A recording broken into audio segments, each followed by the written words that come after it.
Sprint 1's results.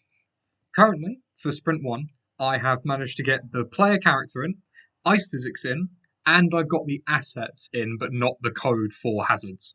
My main aim for this week was to get the character controls in, the ice physics in, and the hazards in.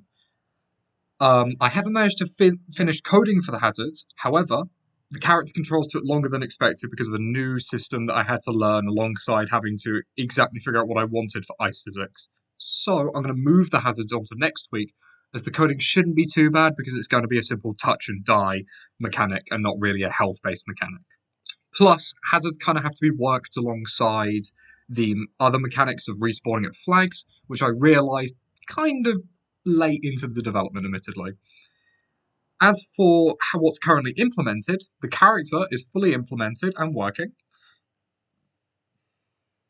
As such, once it loads, he can move left or right. He has ice physics as he builds up, and then if I let go, he slides back to a normal state.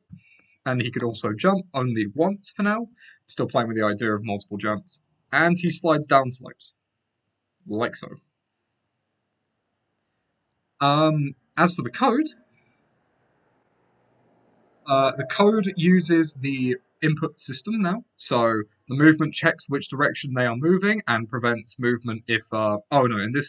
This checks if the movement is left or right, so it can change the renderer of the sprite to flip it so that it's facing the direction it's going.